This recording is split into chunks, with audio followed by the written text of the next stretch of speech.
Thank you for tuning in to The Truth with Trinity. And I am your host, Trinity. And if this is your first time, thank you for joining. And here we talk about issues that happen within the black community, not only with plans to discuss them, but also resolutions to the problem. Okay, so this topic today is the black family versus the welfare system, part two. If you haven't heard part one, please, scroll down. And if you have time to listen to part one. But this part two is going to be an emphasis of the black woman and the lack of discipline and the generational advice that is given to a lot of young black women. So I'm going to make a small disclaimer. This is not all black women. And we have some, black women that are promoting marriage. They are married themselves. They're having children, beautiful families, and they're doing what it takes to, provide society with productive, strong black men and women who will be the pillars and leaders of our future society. So, with that being said, I'm going to slide on in to the black woman once again. So, I'm going to describe scenario A, and I'm going to describe scenario B. Now, there may be different situations that derive from these situations, but this is pretty much A and B. Okay, so like I said, there could be C and D, but we're going to focus on A and B today. So you have type A sister. Her mother may have been abused by men, have been left by men. So she's already got a preconceived notion about men can't be depended on.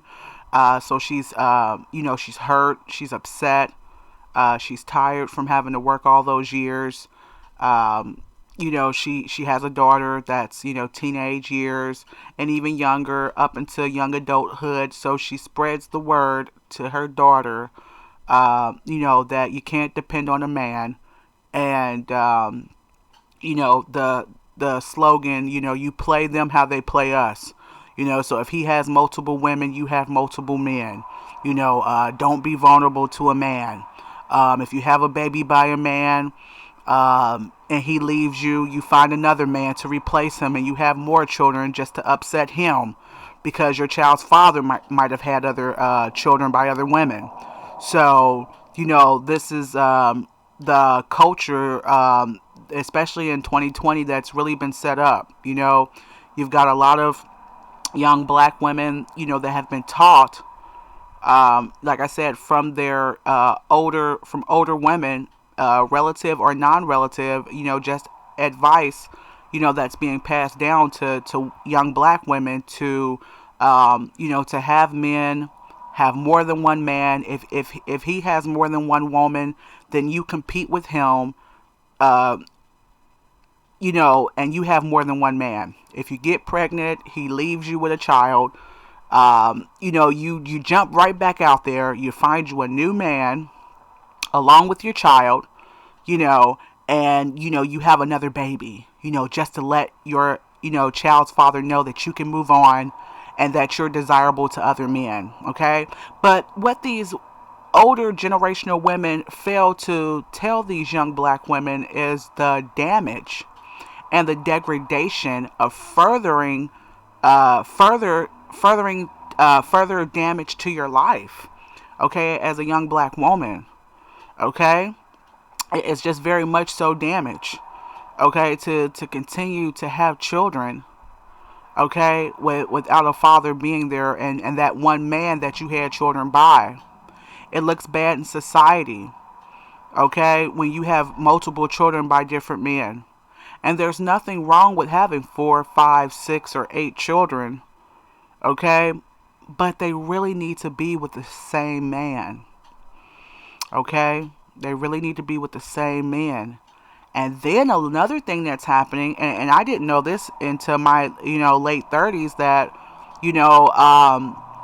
some girl hit me to game, and I didn't even know, because, I don't have that type of mindset. But, It's always good to listen to other people. She said, I don't like to have babies by a man that already has children. I want him to not have any children so that when I place him on child support, I will get the highest pay because he doesn't have any children. And I'm just listening to this sister like, wow, this is what gets us as black women the bad rep of being gold diggers and prostitutes. This type of mindset is spreading throughout our young black women. So this isn't a mindset of I'm going to keep my legs closed and go educate myself until I find one man to have children with, a lot of children with, if that's what you guys want. If you want 4 or 5 kids, there's nothing wrong with that. But with one man who truly loves you and will devote his life toward helping you raise those children inside the home. So not him living across the street, not him living on the other side of town or out of state, but in the home with you, raising those children. Okay, so, that's one of the ways that some of our young black women are abusing the welfare system, because even if you do have to go on welfare, because things happen, life happens, you might lose a job, there might be an unexpected divorce, or maybe you did pick the wrong guy and he decided he didn't want to stick around. Welfare for us should be a temporary solution to provide supplemental assistance to your children. It shouldn't be something that you plan to live off of. It shouldn't be a way that you maneuver and manipulate the system just so you can stay on welfare. That should not be the case. And most certainly, you should not be having more children just to stay on welfare or to accumulate higher tiers of benefits, higher levels of benefits just to have more children. Okay. So I see that a lot in our sisters because of the lack of education that they have and their value, and the lack of education they have as far as how it deteriorates their status in society. When you keep having children like that, and it's one thing not to care about what people think about you, we shouldn't, but at the same time though, every time you keep having children without being married, it sends a message to the world that black women are baby producing whores. Okay, I'm just going to be honest with you out there. I'm going to be honest. Like I said, mistakes do happen. Poor decisions do happen. But we have to be real with ourselves as black women. Okay, we need to be real. And if we are one of the educated black women, we do not need to cease to stop trying to educate our young black women the importance of waiting for marriage, keeping their legs closed, and not letting Johnny, Jim, Michael, okay, procreate with them and just having children by multiple men. Okay, making their child like some type of serial number in the system to be exploited by the system to benefit from some of the profits that are made by keeping young black women on welfare. Okay, it's time for us as black women to gain education, to rise from welfare, not just book education, but the education and the importance and the value of ourselves. Okay, and in doing so, we will encourage black men to have to take a look and say, hey, if all these black women are saying, hey, I want marriage before you just come and act like a husband, getting the benefits of sex and a good home cooked meal and being submissive and you want to run the house, if more black women would get a mindset and say, hey, no, I'm not going to just let you, have your way with me and that's it, then that would cause more black men to have to either walk away or to be there and do what it takes. And I say more black women because if there's just a small percentage of black women doing it, a brother could easily say, well, there's 20 other women that I could go to. But if at least half or, at least 15 of those 20 women had the mindset of, no, I'm not going to just let you, have your way with me, and there's no marriage, and there's no commitment that you're going to be here at least for 18 plus years until these children are grown. Then they would have a lot less doors to run to be able to escape their manly duties. Okay, so, to reiterate, to recap, we're talking about black women in situation A that make a profit off of welfare. They want to have more children, because they feel like they're going to get more benefits. They want to continue. And then, black women that are getting advice from older black women that may have, like I said, their preconceived notions off of their hurt and pain of what they've been through with black men. So they want to perpetuate the cycle to young black women, telling them that they don't need a man and to hop to the next man, and to compete with men with their, multiple partners as women. We should do the same. And like I said, they're failing to tell women how it destroys their life. It destroys their self-esteem. It destroys their prospects for future men that may be serious. It increases diseases and STDs, okay? And it increases the poverty rate of you having to go to work like 70 hours a week because you have 6 kids. I see a lot of women at work, even in my field of work, they're bitter, they're upset, because they have to spend 70 to 75 hours per week at work because they've had, 4, some of them I know they have 8 kids by 6 different men. And, those guys, perhaps aren't paying, child support or supporting their children. So that's causing them to spend an obscene amount of time at work to provide for those children. So I think that us as older generational black women, we need to really tell the truth to our young black women, not promote an image of advice that we don't need a man, but yes, shoot for the right man. And yes, have some discipline on our bodies as young ladies, not to give our bodies away to men that don't care for us, so that we won't become upset and get bitter and then try to cry to child support and the welfare system. They don't care for us. They don't care for our men. They don't care for the fact that you're upset and that, you borderline, you do need assistance because you have children now. You might not have family support. So you're running to them for assistance. All they do is see us as another ticket, another case number, and our children, our black children, are worth so much more than that. Okay, and it takes discipline on our parts to really sharpen our virtuosity, not virtuosity, but our virtue. Yeah, our virtue. So I want to go into situation B. You have the black woman who, she did shoot for marriage, and maybe she did get married, or, maybe, she doesn't have any children and she had a baby by the guy, and she was trying to be faithful. She's not a gold digger. She was trying to work with the man and that she was with, she had children with, maybe a child, maybe maybe 2 children, okay?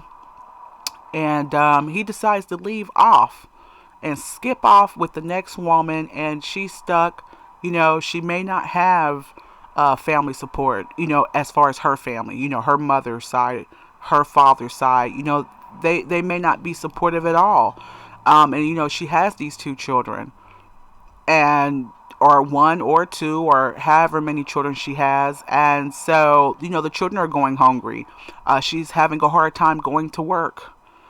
Because, especially when you have very young children, it's hard to get out there. I mean, daycare providers are vicious. Daycare centers are vicious.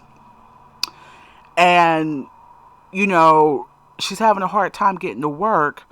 And, she's calling the child's father, he's not answering his phone. She may be facing eviction.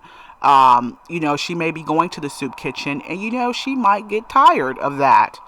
And a lot of brothers, they complain that, majority of black women just run to child support for no reason, and that's just not the case, I don't believe. And like I said, I'm referring to type B, situation B.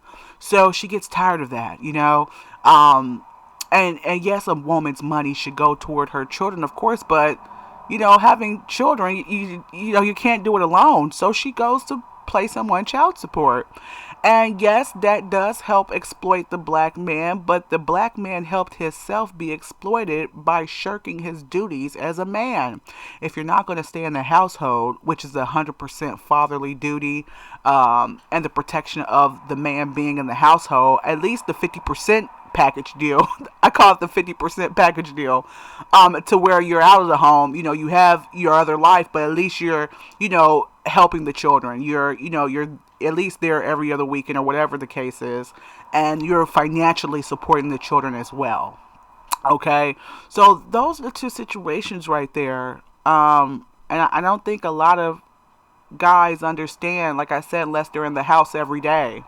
Not once a day, not once every weekend, but every day. Understand the hardships and excuse that noise in the background, guys. But the hardships and the difficulties of raising a child.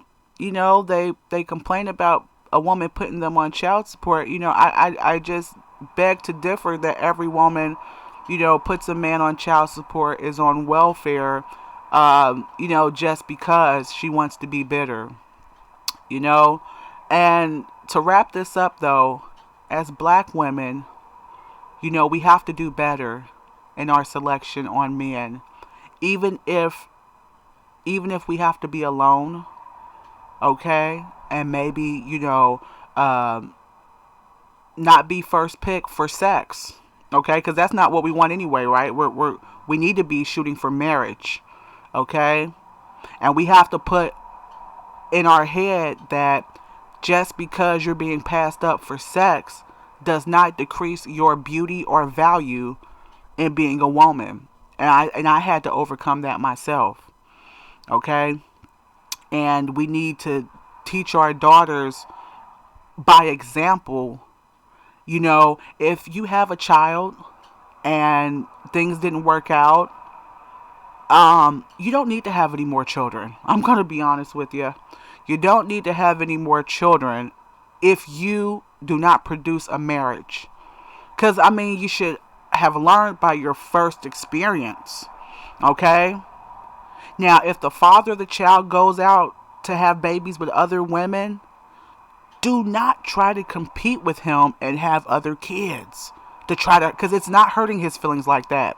It's decreasing his value of how he feels about you, and it's also decreasing your value in society.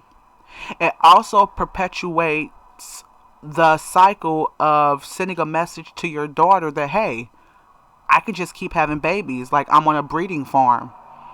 Because children, if we say one thing and we do another thing, children pick up off of what you do and what you show them and what's being shown. And we don't want to pass that message to our young black daughters that to see us laid up with different men, or just to see us around different men here and there, to have babies by this man, that man. We don't want to send that message to our daughters. And I don't care what you try to tell your daughter vocally, verbally. It's what you show. It's what you show your daughters. And even as a mother with your sons, you don't want them to see that either, because that perpetuates a subliminal message to your son that my mom gets pregnant by different men. I can get other women pregnant, 3 or 4 women pregnant as well. So and it might take some sacrifice. And it might be a little painful because you may want to engage in abstinence. And I encourage abstinence among our young black women. Abstinence. If you done messed up one time already, don't go back out there and keep messing up.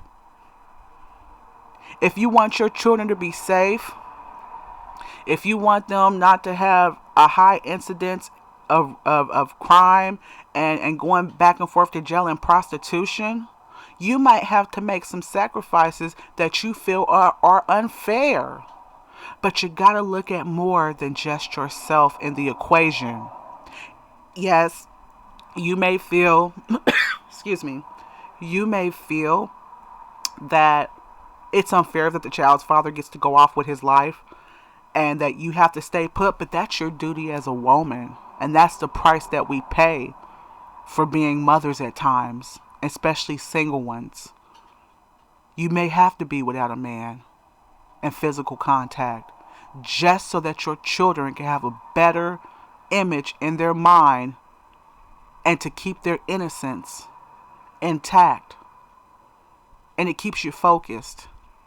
It keeps you disciplined. And who knows, maybe a man will come along that is presenting marriage. And maybe you can have future children, with a husband, a suitable marriage. But we have to have the confidence and self-esteem in ourselves to know that we can achieve those things and rise above welfare. We could put the welfare business, put them out of business, okay? Or at least decrease so many numbers of our black men being in the welfare system as far as child support and, the black woman utilizing child support. If we encouraged more marriages, more discipline, and educated our young black men and women and children the importance of the unification of marriage, the sanctity of marriage, and the importance of keeping the black family together. There will be a part 3 of this episode, but this does conclude part 2. It's been a pleasure talking with you all. If you would like to reach me or you have any suggestions for any topics, you can reach me at thetruthwithtrinity@gmail.com. Once again, it's been a pleasure. Peace, love, and until the next time, take care.